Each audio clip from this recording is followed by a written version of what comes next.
नमस्कार आप सभी का एक बार फिर 9 to 12 एकेडमिक क्लासेस में। आइए प्यारे बच्चों, ऑनलाइन आ जाइए। जैसा कि आप सभी लोग थंबनेल में देख ही रहे हैं, विकास और संसाधन का दूसरा पार्ट पढ़ाया जाएगा।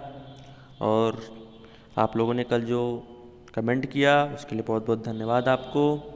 बहुत अच्छे कमेंट आप बच्चों ने किए हैं, कुछ बच्चों ने। और आप लोगों ने जो कल क्वेश्चन पूछे गए थे वो भी ने बहुत ही अच्छा उत्तर दिया। सभी ने बताया मानव एक संसाधन है, ठीक है। बस किसी एक ही दो बच्चे ने बस ये बताया कि एक नॉटिकल मील में कितने मीटर के होते हैं या किलोमीटर, दोनों में बता सकते हैं। एक नॉटिकल मील में होता है 1850 मीटर के, अगर किलोमीटर में बताना तो 1.850 किलोमीटर के होता है। चलिए फिर भी बहुत अच्छा है। और कुछ बच्चों ने पूछा था कि सर नोट्स बनाते रहिए। हाँ, नोट्स बनाते रहिए आप लोग, कोई दिक्कत नहीं है।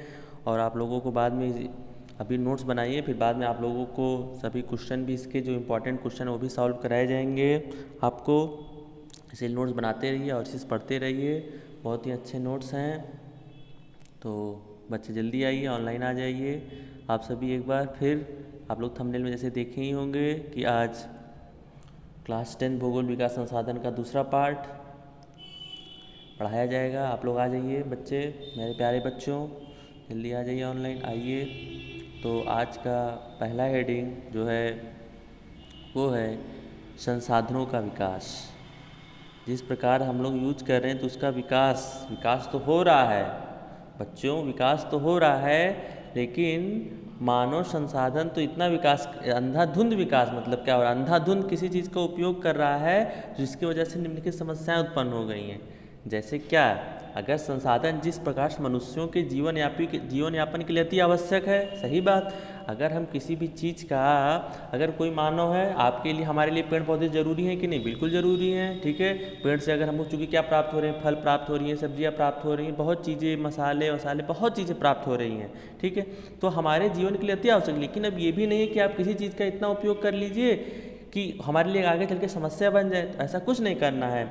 उसी प्रकार क्या है, अब चूंकि जब जीवन यापन के लिए जब हमारे लिए अति आवश्यक है, तो उसी प्रकार इसकी गुणवत्ता भी रखने के लिए भी महत्वपूर्ण है। अब इसकी गुणवत्ता भी तो बनाए रखिए। पता चला आप इतना उपयोग कर डालिए, उसके बाद उसका खत्म उसका खत्म करने के बाद उसको फेंक दिया, ऐसा कुछ नहीं करना।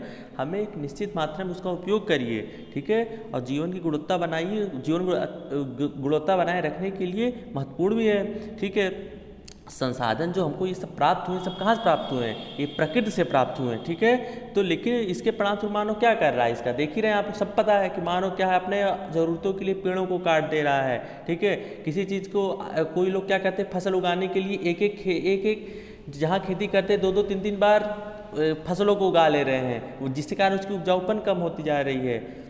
एक खेत में गेहूं की फसल तो वहाँ दाल की फसल तो वहाँ सब प्रकार की फसलें लगा दे रहे हैं। तो ये प्रकार से क्या है, गलत है, ठीक है। इसके लिए जो अंधाधुंध उपयोग कर रहे हैं प्रकृति, उसके क्या है, कुछ समस्याएं, जैसे क्या हो जाएगी, जैसे कुछ व्यक्ति क्या कर रहे हैं इसका, जैसे कुछ व्यक्तियों की लालच संसाधनों में हाथ। जैसे लालच मतलब क्या, जैसे क्या होते हैं, बहुत व्यक्तियों के पास आज के समय आप लोग देख रहे हैं, व्यक्ति के पास, किसी हमारे गरीब, जो हमारे भारत देश में तो बहुत गरीबी भी है, ठीक है।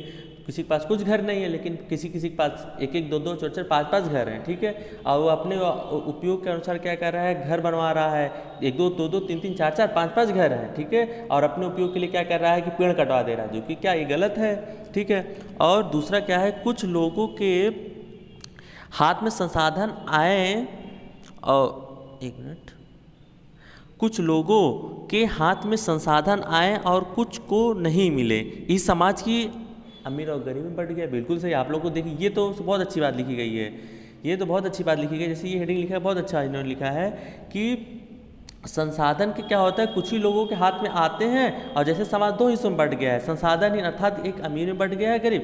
अब क्या करते हैं, अगर हमारे सरकार द्वारा कुछ भी अगर योजना लगाई जाए जिसमें फ़ायदा होता है, तो क्या करते हैं कुछ लोग, उसको जल्द ही क्या कर देते हैं कि भैया चलो जल्दी से उपयोग कर लो, नहीं तो सरकार हमको नहीं देगी, ये करेगी, वो करेगी, ठीक है। तो क्या, तो इसके वजह से क्या होता है, जो अमीर होते हैं उनकी भाई पहुंच होती है, तो क्या करते हैं, उसका यूज़ तो कर लेते, लेकिन जो हमारे गरीब वर्ग में जो लोग रहते हैं उनका पास नहीं पहुंच पाता। तो इसी के पास अत्यधिक उपयोग होने से, अंधाधुंध उपयोग होने से क्या हो रहा है, हमारा समाज क्या कर रहा है, दो भागों में बढ़ गया है, ठीक है। और संसाधनों के शोषण में ओजोन में छेद, ग्लोबल वार्मिंग और प्रदूषण भी हो रहा है। मतलब अगर आप किसी भी चीज़ का अंधाधुंध शोषण से क्या हो रहा है, वैश्विक परिस्थिति में संकट पैदा हो गया, जैसे भूमंडलीय तापन, ओजोन परत अवक्षय, पर्यावरण प्रदूषण, भूमि निम्नीकरण, ये सब क्या है, ये संसाधनों के अत्यधिक उपयोग से। जैसे क्या खुद सोचिए, अगर हम अपने उपयोग के लिए क्या कर रहे हैं, पेड़ों को काट दे रहे हैं, ठीक, तो क्या होगा, आने वाले समय में धीरे धीरे क्या हो जा रहा है, वैश्विक तापन, ग्लोबल वार्मिंग जैसी समस्या उत्पन्न हो रही है, ठीक है। और इसके बाद भूमंडलीय तापन, जिसे हम लोग कहते हैं भूमि का तापन, पहले इतना टेम्परेचर नहीं था, अब देखिए कहीं कहीं टेम्परेचर 50, 51, राजस्थान जैसे क्षेत्रों में तो टेम्परेचर 50, 52 तक टेम्परेचर पहुंच जा रहे हैं, ठीक है। तो ये क्या है, ये सब पेड़ों की जो कटाई हो रही है, ठीक है। और लोग अपने उपयोग के लिए क्या करते हैं, आज के लोग क्या करिए, पहले के लोग कितनी एसी वेसी, साइंस इतना ज़्यादा, साइंस एक हमारे लिए तो वरदान भी है, तो हमारे साइंस एक हमारे लिए अभिशाप भी है। बहुत लोग क्या करते हैं, बहुत लोग घर में फ्रिज है, एसी है, देखिए एसी से क्या निकलता है, क्लोरोफ्लोरोकार्बन निकल रहा है, ठीक है। वो क्या करता है, हमारे वातावरण में जाता है, ओजोन परत को क्षरण करने में उसका मुख्य क्या है, भूमिका वही निभा रहा है, ठीक है। तो क्या संसाधनों के शोषण में ओजोन में छेद है, ग्लोबल वार्मिंग जैसे प्रदूषण भी हो रहा है। जब खुद सोचिएगा, अब जितने पेड़ लगाएंगे तो क्या है, हमारा पर्यावरण भी तो उतना अच्छा साफ रहेगा, ना वायु प्रदूषण होगा, ना जल प्रदूषण होगा, कोई प्रदूषण नहीं होगा। इसलिए क्या हो जाएगा, जो संसाधनों का विकास तो हम लोग तो कर रहे हैं, लेकिन उसका इतना ज़्यादा उपयोग कर ले रहे हैं जो हमारे लिए क्या एक समस्या बन जा रही है, ठीक है। अब उसके आगे आते हैं, अगला हेडिंग है सतत पोषणीय विकास। सतत पोषणीय विकास क्या होता है, आप लोग नोट्स बनाते रहिएगा, बहुत अच्छा नोट्स है ये। सतत पोषणीय विकास क्या होता है, आइए पहले इसके बारे में। सतत पोषणीय विकास ये होता है कि सतत पोषणीय आर्थिक विकास का अर्थ है कि विकास जो है पर्यावरण को बिना नुकसान पहुंचाए वर्तमान विकास की प्रक्रिया भविष्य की पीढ़ियों की आवश्यकता की अवहेलना ना करें। मतलब क्या हुआ, पहले देखिए इसमें पहला वो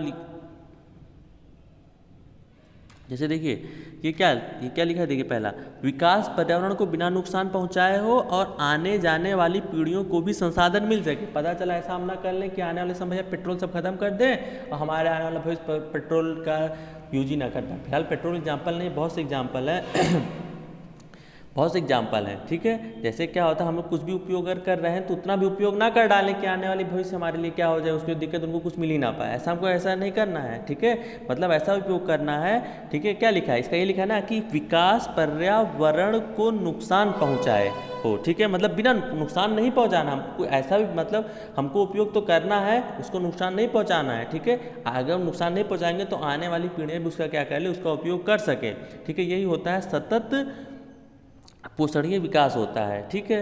अब अगला है रियो सम्मेलन। ये क्या है, अगला है रियो सम्मेलन। रियो सम्मेलन अगर पृथ्वी सम्मेलन यही है, ठीक है। तो रियो सम्मेलन क्या 1992 में एक ब्राज़ील का शहर रियो डी जनेरियो में हुआ था, जिसे हम पृथ्वी सम्मेलन के नाम से भी जानते हैं। ये क्या हुआ था, ये हमारा प्रथम अंतर्राष्ट्रीय पृथ्वी सम्मेलन था ये, जिसमें 100 से अधिक राष्ट्र अध्यक्ष जो है ब्राज़ील शहर के रियो डी जेनेरियो में एकत्रित हुए। इसका मुख्य उद्देश्य क्या था, पर्यावरण संरक्षण के लिए एक पहला आयोजन था, जिसमें क्या जो जलवायु परिवर्तन है, पर्यावरण संरक्षण है, सामाजिक आर्थिक विकास समस्याओं को हल ढूंढने के लिए क्या किया था, ये किया गया था। जो दिन ब दिन जो पेड़ लोगों द्वारा जो अत्यधिक उपयोग किया जा रहा है, तो उसी लिए सम्मेलन में क्या एकत्रित नेताओं ने जो भूमंडलीय जलवायु परिवर्तन है और जैविक विविधता पर एक घोषणा पत्र पर हस्ताक्षर किया, ठीक है। जिसमें क्या हुआ है, उसमें 21 बिंदुओं पर लगभग क्या हुई, सहमति बनी कि उसमें कैसे क्या उपयोग करना है, क्या अत्यधिक उपयोग हमको नहीं करना है। जैसे देखिए 21 बिंदु इसलिए बोला जाता है एजेंडा 21, इसको क्या बोला जाता है, एजेंडा 21, ठीक है। एजेंडा 21 क्या था, ध्यान से सुनिएगा आप लोग। यह एक घोषणा की गई थी, कब की गई थी, 1992 में की गई थी। 1992 में कहाँ की गई थी, ब्राज़ील में की गई थी। ब्राज़ील में कहाँ की गई थी, ब्राज़ील में रियो डी जेनेरियो शहर में, जहाँ 100 राष्ट्रों के राष्ट्राध्यक्ष मिलकर इन्होंने क्या किया था, इसका एक घोषणा पत्र आया था, जिसपे सभी राष्ट्राध्यक्षों ने मिलकर जो पृथ्वी पर जो भूमंडलीकरण है, वैश्विक तापन है, इस सभी पर सहमति बनी कि इसका उपयोग पर्यावरण संरक्षण किस प्रकार से किया जाए। तो यही है एजेंडा 21, ठीक है। इसका मुख्य उद्देश्य क्या था कि सतत विकास मतलब अभी मैंने कल ही बताया था, सतत विकास क्या मतलब सभी का विकास समान तरीके से होता रहे। ये नहीं कि हम उपयोग कर लें तो आने वाली हमारी पीढ़ी उसका उपयोग ना करे, बराबर रूप में इसका उपयोग करना है। ठीक है, तो क्या था इसका उद्देश्य यही था कि समान हित, पारस्परिक आवश्यकताओं को सम्मिलित जिम्मेदारियों के अनुसार विश्व सहयोग के द्वारा पर्यावरणीय क्षति, गरीबों तथा रोगों से निपटना, यही एजेंडा 21 का मुख्य उद्देश्य है। ठीक है, मतलब प्रत्येक स्थानीय और मतलब इसको हर जहाँ बातों को फैलाया जाए, हर क्षेत्रों में बताया जाए और प्रत्येक स्थानीय निकाय, प्रत्येक स्थानीय जो है एजेंडा 21 तैयार करें और उस पर क्या करें, काम करें। ठीक है, तो यही क्या था हमारा एजेंडा 21 था। ठीक है, आज आप लोगों के लिए क्वेश्चन आज भी है। ठीक है, ये जो है कौन सा, ये जो एक चीज़ लिखा है UNCEP लिखा है ना, ये CP नहीं है बच्चों, ये UNCP नहीं है, आप लोग ध्यान दीजिएगा नहीं तो थोड़ा गलत हो जाएगा। ये UNCEP नहीं है। ठीक है, ये किसके द्वारा चलाया गया है, UNCED के द्वारा चलाया गया है। ये किसके द्वारा चलाया गया है, UNCED के द्वारा ये चलाया गया है। ठीक है, अब होमवर्क आपका यही है कि आप UNCED का फुल फॉर्म आप लोग को आज बताना है। आप लोग कमेंट करिएगा, UNCED का फुल फॉर्म बताइएगा। ठीक है, अब अगली हेडिंग आती है संस्थान, अगली हेडिंग है संसाधन नियोजन। संसाधन नियोजन क्या है, ठीक है, जैसे किसी भी संसाधनों का हम क्या करते हैं, विवेकपूर्ण उपयोग के लिए एक नियोजन, एक सर्वमान्य रणनीति बनाई जाती है। इससे हमारे भारत जैसे देश में जहाँ संसाधनों की उपलब्धता तो बहुत अधिक मात्रा में है। ठीक है, और यह भी महत्वपूर्ण भी होना चाहिए। वैसा नहीं है, पता चला कुछ देश भी ऐसे जहाँ कुछ भी किसी भी प्रकार की जो है उत्पादक नहीं हो रही, कि संसाधन वहाँ उपलब्ध नहीं, लेकिन हमारे भारत देश में इसका बहुत अधिक है। ठीक है, हमारे भारत में बहुत अधिक मात्रा में जो है संसाधन उपलब्ध रहते हैं हर जहाँ।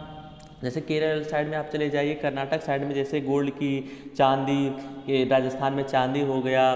ठीक है, असम जैसे क्षेत्रों में तेल की खनन की जा रही है, वहाँ शोधन परिशोधन का कार्य किया जा रहा है। हमारे मथुरा में, अच्छा मथुरा में भी क्या होता है, तेल खनन का काम किया जा रहा है। तो ये हमारे संसाधन हमारे भारत जैसे देशों में बहुत उपलब्ध हैं। ठीक है, तो इसका क्या है, संसाधनों की पहचान, ठीक है, का एक लिस्ट बनाना, मानचित्र बनाना, संसाधन विकास योजनाएं लागू करना, उसकी टेक्नोलॉजी तैयार करना, संसाधन विकास योजना तथा राष्ट्रीय विकास योजना। ठीक है, जैसे क्या, फिर से आप लोग ध्यान समझिएगा। ठीक है, जैसे हमारे यहाँ संसाधनों की क्या है, प्रचुरता, परंतु दूसरे तरह संसाधनों की कमी है। कुछ प्रदेश ऐसे भी हैं जहाँ संसाधनों की उपलब्धता क्या है, संदर्भ में आप, जैसे हमारे उत्तर प्रदेश जैसे देशों में, हमारा उत्तर प्रदेश अगर देखा जाए ना तो संसाधनों के मामले में बहुत हमारे उत्तर प्रदेश से कहीं ज़्यादा आपको खनन, जैसे एक मथुरा क्षेत्र में तो तेल की वहाँ परिशोधन कार्य होता है। एक सोनभद्र हमारा जो जिला है, जो कि क्या करता है, सोनभद्र जो है एकदम दक्षिणी सीमा बनाता है उत्तर प्रदेश, बस वहाँ जो होता है कुछ उत्पादन की जाती है। अच्छा, वहाँ भी हाल में कुछ दिन पहले बताया जा रहा था कि वहाँ सोना उत्पादन किया जाता है। ठीक है, और जैसे हमारे जो कुछ प्रदेश ऐसे जहाँ संसाधनों की बहुत अधिकता, प्रचुर मात्रा में उपलब्ध, जैसे झारखंड, मध्य प्रदेश, छत्तीसगढ़ जैसे प्रांतों में खनिज और कोयलों की प्रचुर भंडार है। अरुणाचल प्रदेश में जल संसाधन प्रचुर मात्रा में पाए जा रहे हैं। ठीक है, परंतु मूल विकास की कमी है। राजस्थान में पौन सौर ऊर्जा संसाधन बहुतायत है, लेकिन जल संसाधनों की कमी है। ठीक है, लद्दाख हमारा क्या है, लद्दाख कैसा है, लद्दाख एक ऐसा देश जो कि जम्मू कश्मीर से एक अलग केंद्र शासित प्रदेश बनाया गया है। ठीक है, तो वो भी क्या है, वहाँ एक शीत मरुस्थल पाया जा रहा है। ठीक है, तो और ये प्रदेश क्या है, सांस्कृतिक रूप से क्या है, विरासत में धनी है। ठीक है, लेकिन परंतु यहाँ जल आधारभूत और संरचनाएं क्या हैं, खनिजों की कमी है। तो मतलब हमारे देश में जो है बहुत से राज्य हैं, उनके पास कहीं कहीं संसाधन बहुत है, लेकिन कहीं कहीं कुछ ना कुछ चीज़ की कमी है। ठीक है, तो उसी के रूप में क्या एक लिस्ट तैयार करना है, उसको किस प्रकार से संसाधन का नियोजन करना, किस प्रकार से, जैसे संसाधन नियोजन किस प्रकार किया जाए। संसाधन नियोजन करना एक क्या है, जटिल प्रक्रिया है, जिसमें इसके क्या है, निम्नलिखित सोपान तैयार किए जाते हैं इसके। ठीक है, देश के पहले आप जहाँ हमारे देश में जहाँ कहीं भी संसाधन प्राप्त हो रहे हैं, उसके लिए हमको क्या करना, उसकी पहचान करिए, उसका फिर क्या करना है, एक तालिका बनाना है। ठीक है, देखिए लिखा है ना, ये उसकी एक तालिका बनाना है। इस कार्य में सर्वेक्षण का कार्य हो, मानचित्र बनाइए, संसाधनों की गुणात्मक तथा मात्रात्मक अनुमान लगाना या मापन करना। ठीक है, दूसरा है बेहतर टेक्नोलॉजी कारण संसाधनों का शोषण किया। संसाधन तभी किसी देश का विकास कर सकते हैं जब उस देश में टेक्नोलॉजी होगी। जैसे अब हमारे भारत जैसे देश, मैंने अभी क्या कहा, ठीक है, अभी मैंने अभी इससे पहले एग्जाम्पल अभी का वो बताया कि झारखंड, छत्तीसगढ़, मध्य प्रदेश में हमारे पास क्या है, संसाधन तो बहुत है, ठीक। अब जैसे राजस्थान, गुजरात क्षेत्र में सौर ऊर्जा, पवन ऊर्जा चलती है, लेकिन वहाँ क्या है, संसाधनों की कमी है, बहुतायत मात्रा में नहीं पाई जाती, लेकिन वहाँ पवन ऊर्जा, लेकिन जल ऊर्जा क्या है, वहाँ कमी पाई जा रही है। शीत मरुस्थल जो कि एक सांस्कृतिक विरासत के रूप में जाना जा रहा है, लेकिन वहाँ अगर बात करते हैं लद्दाख में, तो वहाँ भी आप लोग देख रहे हैं शीत मरुस्थल, यानी वहाँ भी जल की कमी है, ठीक है। तो कहीं ना कहीं किसी क्षेत्र में किसी न किसी चीज़ की क्या है, कमी पाई जा रही है, ठीक है। तो संसाधन तभी दे देखिए कुछ जो है जैसे हमारे देखें हमारे जैसे जो विश्व में कुछ क्या है, विकसित देश और विकासशील देश हैं, ठीक है। विकसित देश का क्या काम है, विकसित देश वहाँ संसाधनों की उपलब्धता एक निश्चित रूप से तौर, अब जैसे हमारे भारत जैसे देश नहीं, पता चला किसी चीज़ का उपयोग करने लगते हैं तो इतना उपयोग करने लगते हैं, अंधाधुंध उपयोग कर रहे हैं, अपने आवश्यकताओं की पूर्ति करने के लिए पेड़ कटवा दे रहे हैं, अपने संसाधन उपयोग करने के लिए बेचारे अमीर से गरीब जो अमीर हैं, अमीर ज़्यादा किसी चीज़ का संसाधन का उपयोग कर ले रहे हैं, गरीब कर ही नहीं पा रहे हैं, ठीक। तो ये सब क्या है, गलत है। तो इससे क्या करना, इसके लिए एक विकास योजनाएं तैयार करना, ठीक है। उसके बाद संसाधन विकास के राष्ट्रीय विकास योजना का समन्वय स्थापित करना, ठीक है। ये सब क्या होता है, संसाधन नियोजन के क्या है, कार्य हैं। अब उसके बाद संसाधनों का संरक्षण, मतलब उस संसाधनों का संरक्षण किस प्रकार से किया जाए, आइए उसके बारे में जानते हैं। संसाधनों का संरक्षण,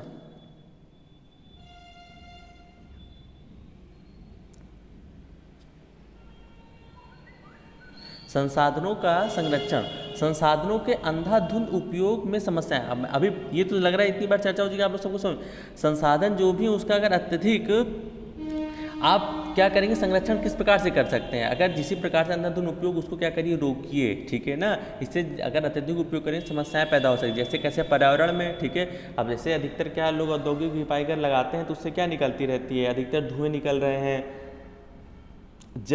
जल में क्या करते हैं लोग, जब औद्योगिक से निकलने वाली जो गंदा पानी वो क्या करते हैं, तालाब में, नदियों में छोड़ देते हैं, जो कि क्या है, ये संसाधनों के लिए क्या है, गलत है, ठीक है। आर्थिक विकास रूप में भी क्या है, एक समस्या के रूप में है, ठीक है। तो जैसे संसाधनों का संरक्षण बहुत से नेताओं और चिंतकों के लिए चिंता का एक विषय रहेगा। जैसे देखिए आपको एक, हमारे पास देखिए एक आपको चीज़ बताते हैं, हमारे पास हर व्यक्ति की आवश्यकता पूर्ति के लिए बहुत कुछ है, लेकिन किसी के लालच की संतुष्टि के लिए नहीं। अर्थात हमारे पास पेट भरने के लिए बहुत है, लेकिन पेटी भरने के लिए नहीं, ठीक है। कहने का मतलब क्या समझा, जैसे व्यक्ति क्या करता है कि भैया उसको कोई व्यक्ति जो है पैसे के लिए इतना पीछे भाग रहा है, इतना पीछे भाग रहा है, उसका कोई पता ही नहीं है। यानी कहने का मतलब ये हुआ कि कोई भी अगर व्यक्ति आवश्यकता पूर्ति के लिए उसके पास बहुत कुछ है, लेकिन किसी लालच की संतुष्टि, लालच, चूंकि अगर आप किसी के अंदर लालच आ गई तो जान लीजिए फिर तो दिक्कत है, ठीक है। लोग अपने लालच के लिए क्या से क्या, नहीं भैया आप खुद सोचिएगा, जिसके पास एक घर है उसको दूसरे घर लेने की क्या जरूरत है, अगर कोई एक व्यक्ति है, नहीं जरूरत है, लेकिन फिर भी लोगों के अंदर इतनी लालच है, नहीं भैया एक हो, मेरा घर ऐसा हो, ये इसको कहाँ कर दिया जाए गलत, तो ये क्या है, बहुत गलत है, ठीक है। तो इसके लिए क्या करना चाहिए, संसाधनों के संरक्षण के लिए हमें क्या करें, एक जन समुदाय बनाना चाहिए, जिसमें उसमें पक्षधर होने चाहिए, किस प्रकार से इसकी संरक्षण किया जा सकता है, किसकी उपयोगिता क्या है, ठीक है। तो यही था संसाधन संरक्षण। अगली हेडिंग है भू संसाधन, ठीक है। भू संसाधन अगली हेडिंग है, भू संसाधन है, हेडिंग बनाते रहिए, लिख लीजिए आप लोग, हेडिंग डाल लीजिए भू संसाधन।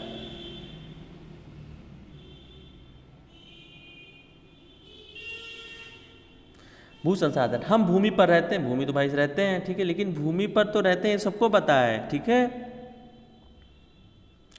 हम भूमि पर रहते हैं और आर्थिक रूप से इसका उपयोग भी करते हैं, तो भूमि एक महत्वपूर्ण प्राकृतिक संसाधन है। भूमि एक प्रकार से कैसा संसाधन है, प्राकृतिक संसाधन है, ठीक है। तो भू संसाधन किसे कहते हैं, भू संसाधन किसे कहते हैं, भू संसाधन किसे कहते हैं, हम भूमि पर रहते हैं, ठीक है, हम भूमि पर क्या रहते हैं और इसका क्या करते हैं, हम आर्थिक रूप से भी, अर्थात आर्थिक रूप से, जैसे क्या भूमि सबके पास है ना, जैसे किसी के पास, अब यही भूमि को क्या कुछ लोग कृषि उपयोग के लिए भी लेते हैं, ठीक है। तो यही लिखा है आर्थिक रूप से, ठीक है, यही लिखा भू संसाधन यही है, ठीक है। जैसे हम भूमि पर रहते हैं, अब इस पर अनेक आर्थिक क्रियाकलाप करते हैं, विभिन्न रूपों में इसका उपयोग भी कर रहे हैं, अतः भूमि एक क्या है, एक महत्वपूर्ण प्राकृतिक संसाधन है, ठीक है। जैसे प्राकृतिक वनस्पति, वन्य जीवन, मानव जीवन, आर्थिक क्रियाएं, परिवहन, संचार, ये सब जो हेडिंग है मैं आपको बता रहा हूँ, ये हेडिंग समझिएगा आप लोग, हेडिंग, ठीक है। जैसे क्या, पेड़ पौधे, वन्य जीवन, ये सब क्या है, सब भूमि पर ही होते हैं। वन्य जीवन जान ही रहे हैं। मानव जीवन यापन कहाँ करता है, यही तो करता है, पृथ्वी पर ही तो रहता है। परिवहन जो चलता है कहाँ चलता है, भूमि पर नहीं चलता है। कृषि कहाँ की जाती है, भूमि पर की जाती है। पेड़ पौधे भूमि पर ही उगते हैं। वन्य जीवन यही भी है। सब कुछ क्या है, यही उपयोग किया जाता है। यही लिए क्या है, भू संसाधन इशू कहते हैं, ठीक है। तो परंतु भूमि एक सीमित संसाधन, इसलिए उपलब्ध भूमि, अब जैसे वो क्यों लिखा है सीमित संसाधन, अब ऐसा देखिए तो हमारा क्या कहा जाता है कि विश्व में लगभग 97% क्या है, जल, ठीक है। बाकी तो जल नहीं, बाकी क्या है, बाकी 3% में तो है। तो क्या इसी प्रकार इसी को बोला गया सीमित संसाधन, ये तो एक सीमित संसाधन है। सीमित संसाधन इसी तो कहा गया। तो ये लिखा है, क्या लिखा है, भारत जैसे भले भारत में भूमि विभिन्न प्रकार की भू आकृति जैसे पर्वत, पठार, मैदान और द्वीप की पाए जाते हैं। लगभग 43% भू क्षेत्र मैदान है। कितना, 43% क्या है, भू क्षेत्र हैं। ये बनाते रहिएगा नोट्स, 43% भू क्षेत्र हैं, ठीक है, जो कृषि उद्योग के लिए विकास की सुविधाजनक है। पर्वत पूरे क्षेत्र में 30% भाग पे, पर्वत जो है कहाँ कितने भाग में मिश्रित हैं, 30% भाग में हमारे पर्वत मैदान आ जाते हैं, ठीक है। और देश के क्षेत्र पर लगभग 27% हिस्सा लगभग क्या है, पठार है, ठीक है। और जिसमें इस क्षेत्र में क्या, खनिज, जीवाश्म ईंधन, वनों का अपार संचय कोष है, ठीक है। तो इसके लिए आप लोग जैसे देखिए कि ये बना लीजिएगा, एक देखिए ये एक ऐसे गोला बना लीजिएगा अगर आप लोग नोट्स बना रहे हो, ठीक है। तो ऐसे कर लीजिएगा, उसके बाद एक ऐसे कर लीजिएगा, उसके बाद एक ऐसे कर लीजिएगा, ठीक है। ये हो गया ना। तो इसमें क्या हो जाएगा, 27% पर क्या है, पठार का क्षेत्र है, इसे कभी आपका भूलेगा नहीं। और 43% पे क्या है, मैदानी क्षेत्र है, ठीक है। और 30% पे क्या है, पर्वतीय क्षेत्र है, ठीक है। तो ये था भू संसाधन, ठीक। उसके बाद है भू निम्नीकरण। भू निम्नीकरण क्या होता है, ठीक है। भूमि एक ऐसा संसाधन जिसका उपयोग हमारे पूर्वज करते आए हैं और आने वाली पीढ़ियां भी करेगी, उसे क्या कहते हैं, भू निम्नीकरण। तो उसे क्या कहते हैं, भू निम्नीकरण कहते हैं, ठीक है। यानी क्या, हमारे पूर्वज सही में हमारे, अगर आपके हमारे माता पिता ये सब इसका उपयोग करते चले आए और आने वाली पीढ़ियां भी इसका उपयोग, इसलिए लिख रहा है कि क्या हमें किसी भी संसाधन का अगर उपयोग करना है तो हमें भी करना, तो हमारे वाले पूर्वज भी करना। और इतना भी नहीं कर लेना है अंधाधुंध उपयोग कर लीजिए कि आप कि आने वाली पीढ़ियाँ उसको यूज ही ना कर पाएँ, ठीक है। जैसे भूमि कैसा, जिसका उपयोग हमारे पूर्वज भी करते हैं, भावी पीढ़ियाँ भी इसी भूमि का उपयोग करेंगी। हम भोजन, मकान, कपड़ा, ये सब लगभग 95% भाग भूमि से ही प्राप्त करते हैं। मानव कार्यकलापों का न केवल भूमि का निम्नीकरण हो रहा है, बल्कि भूमि को नुकसान पहुँचाने वाले प्राकृतिक ताकतों को भी बल मिलता है। जैसे देखिए, भू निम्नीकरण का अर्थ है भूमि के उपजाऊ वन में कमी, ठीक है। यानी धीरे धीरे क्या हो रहा है, भू निम्नीकरण से इतना उपयोग हो जा रहा है, इतनी खेती कर दी जा रही है, तो वहाँ धीरे धीरे भूमियाँ क्या हो जा रही है, बंजर होती जा रही है, ठीक है। इसका कारण क्या है, वनों की कटाई, वनों कटाई हो जा रही है, ठीक है। जैसे कोई अगर रोड निकालना है, सरकार अगर कोई भी नेशनल हाईवे बनाती है तो क्या करती है, अगर वहाँ बीच में क्षेत्र पेड़ आ जाते हैं, सब क्या करती है, तो उसको क्या कर जाती है, काट दी जाती है, ठीक है। उसके बाद अति पशुचारण। अब जैसे किसी के लिए क्या हो जाएगा कि पशुचारण, गाँव में देखिए आप लोग क्या कहते हैं, शाम को जो व्यक्ति होते हैं कि अपने पशुओं को शाम को पशुचारण के लिए ले जाते हैं। अब ऐसा है नहीं कि भैया पशु आज क्या करो, पशु भैया इसको पूरा खा लो, ऐसा तो है नहीं। उसके लिए कुछ सीमित संसाधन करिए, कुछ कमी का है। अवैध खनन किया जा रहा है, खूब खनन किया जा रहा है, ये भी अति सिंचाई। सिंचाई का मतलब क्या, मतलब कोई कृषि कर रहा है तो इतना कृषि कर रहा है तो भूमि क्या, अब अत्यधिक सिंचाई करेंगे तो भूमि के उपजाऊपन में क्या कमी आ जाएगी, ठीक है। उसके बाद क्या है, औद्योगिक धूल है। औद्योगिक क्या, औद्योगिक धूल मतलब क्या, जो औद्योगिक से निकलने वाला, जैसे आप क्या करते हैं, हम लोग कोई सामान क्या औद्योगिक जो बन रहा है, औद्योगिक धूल से भी भू क्या है, वहाँ से प्रदूषण फैला, प्रदूषण फैलने की वजह से क्या हमारे वातावरण में तो वो हवाएं फैल रही हैं, वो जल गंदे हो जा रहे हैं, तालाब गंदे हो जा रहे हैं, क्योंकि बहुत जहाँ नहर से भी तो खेती की जा रही है, जो ऑलरेडी वो सब जब गंदे हो जाएंगे तो क्या खेती कर, बिल्कुल तब खेती नहीं हो पाएगी, ठीक है। ये है। और उसका अच्छा उपाय क्या है, उपाय जो है, उपाय क्या है, पेड़ लगाइए, अत्यधिक मात्रा में आप पेड़ लगाइए, ठीक है। और क्या करिए, अति सिंचाई ना करिए, अति प्रदूषण ना करना, प्रदूषित जल ना फेंकना। जैसे ये मैंने अभी बताया ना, औद्योगिक धूल में क्या, जैसे अब कोई औद्योगिक समाज चल रही है तो क्या करती है, वहाँ से जो गंदे जल निकलते हैं नदियों में डाल दिए जा रहे हैं। और बहुत जहाँ खेती क्या की जा रही है, नदियों से बांध बनाकर, नहर निकाल कर उससे क्या की जाती है, खेतों में गिराया जाता है, तो वहाँ फिर सिंचाई की जाती है। तो अगर वो गंदा जल लगेगा तो क्या भूमि का उपजाऊपन खत्म हो जाएगा कि नहीं खत्म हो जाएगा, खत्म हो जाएगा, ठीक है। इस ऑनेस्ट क्या है, प्रदूषित जल ना फेंकना। वही प्रदूषित जल क्या हो जा रहा है, जब नदियों में जा रहा है, जिसकी वजह से क्या हो रहे हैं, नदियाँ गंदी हो जा रही हैं और भूमि का उपजाऊपन क्या हो जा रहा है, कम हो जाता है। इसलिए क्या करना चाहिए हमको, प्रकृति का दोहन उतना ही एक निश्चित मात्रा में करिए, जिससे हम लोग भी उपयोग कर सकें और आने वाली पीढ़ियाँ भी कर सकें। ठीक है, तो इसी के साथ आज का वीडियो यहीं समाप्त होता है। आप लोग को वीडियो कैसा लगा बताइएगा। बहुत बहुत धन्यवाद आपका।